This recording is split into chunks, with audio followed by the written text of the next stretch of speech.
kaiju, the Japanese word for a giant monster that destroys everything around it, like Godzilla, the king of the monsters. And Doomsday, the monster who killed Superman. He's Wiz and I'm Boomstick. And it's our job to analyze their weapons, armor, and skills to find out who would win a death battle.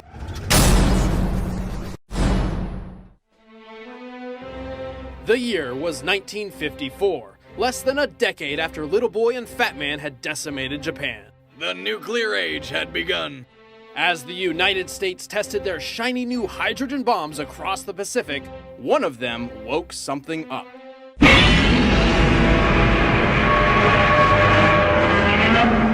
Godzilla, the radioactive, rampaging savior/destroyer of Japan. Mutated by nuclear energy, Godzilla stands over 300 feet tall and weighs 90,000 tons. He is an unstoppable force of nature. And for some reason, Godzilla has made Japan his personal playground and has been stomping through it for 60 years. Couldn't he have picked on some other country?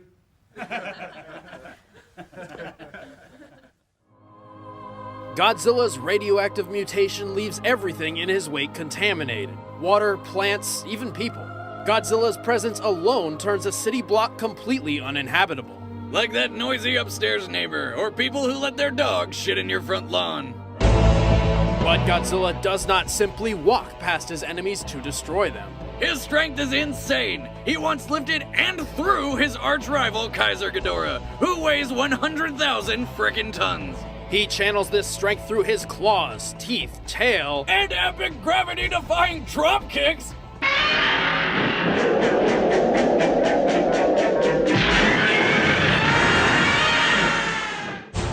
Hilarious abilities aside, Godzilla would not be such a legendary kaiju without some serious firepower. He can emit atomic energy from his body for a short-range nuclear pulse. Or fire his signature atomic breath, a goddamn laser beam of pure radiation. That's like microwaving at least 100 balls of tinfoil. Well, give or take a few million.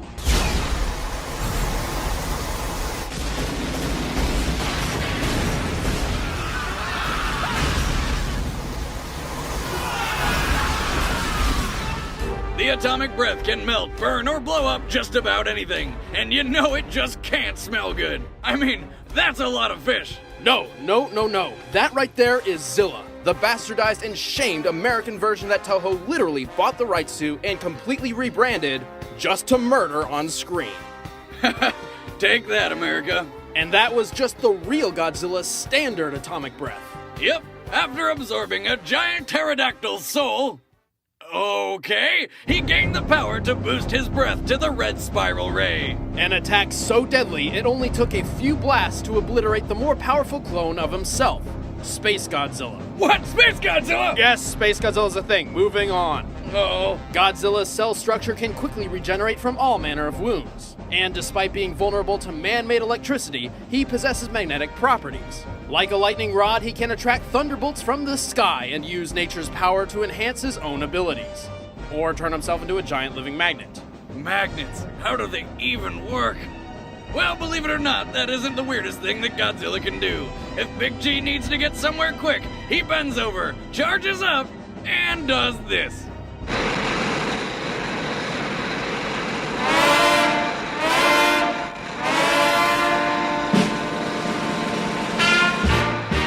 Well, at least Japan is creative? Wait, can that even happen? Scaling to the present, to actually lift his body means the atomic breath must have a force of over 328 trillion psi.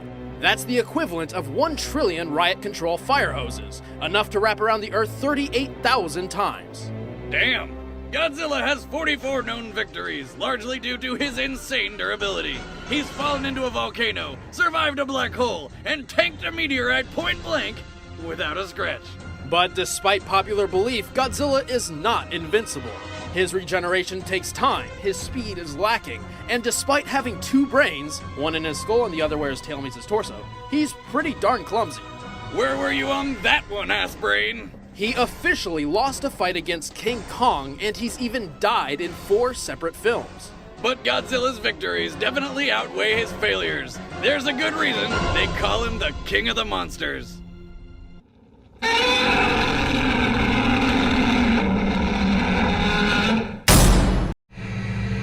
What if all you had ever known was hatred and aggression, violence and pain?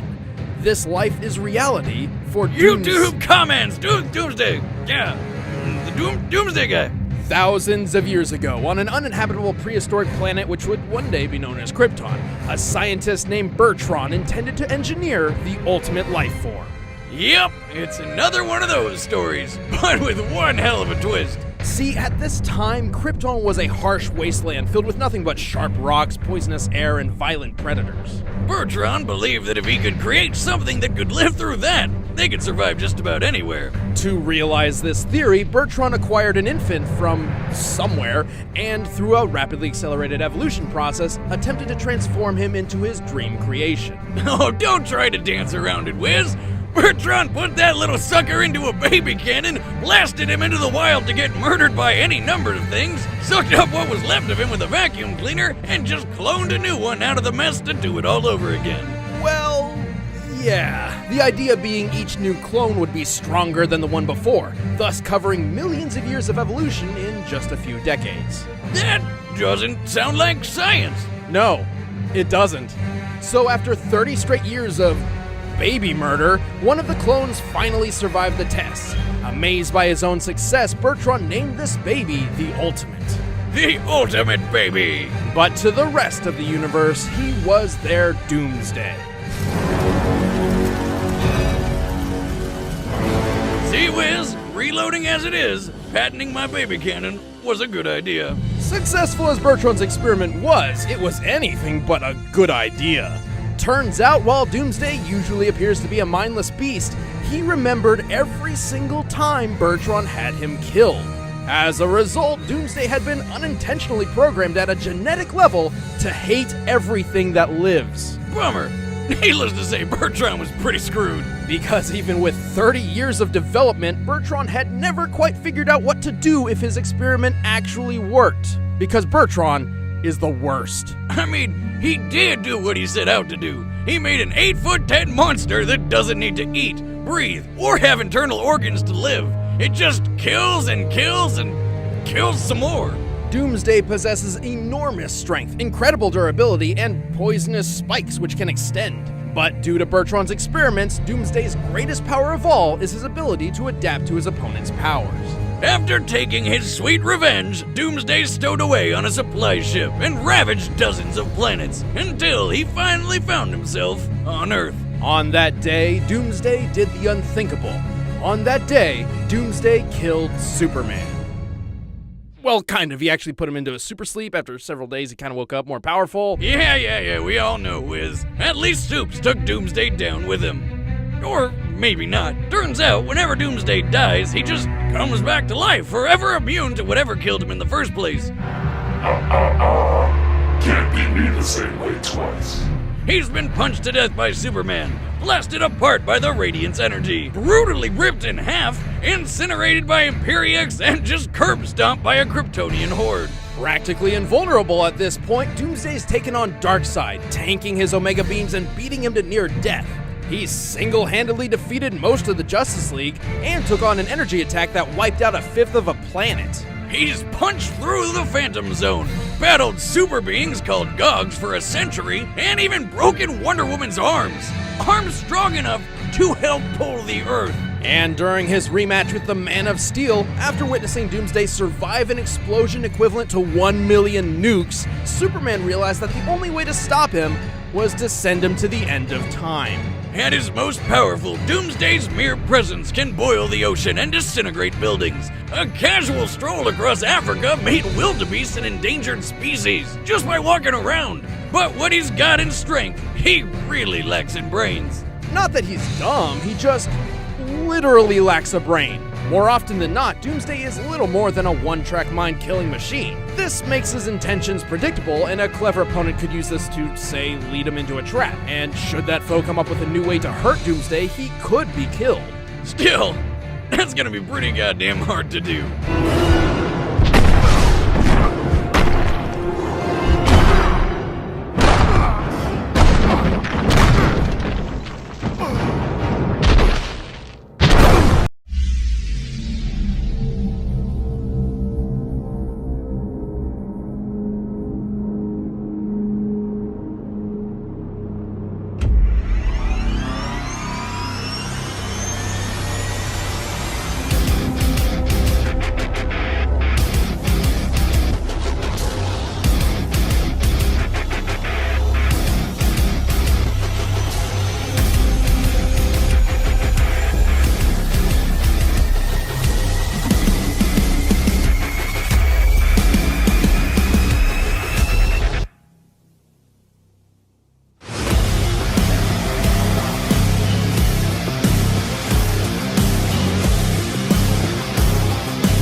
beautiful! The winner is Godzilla.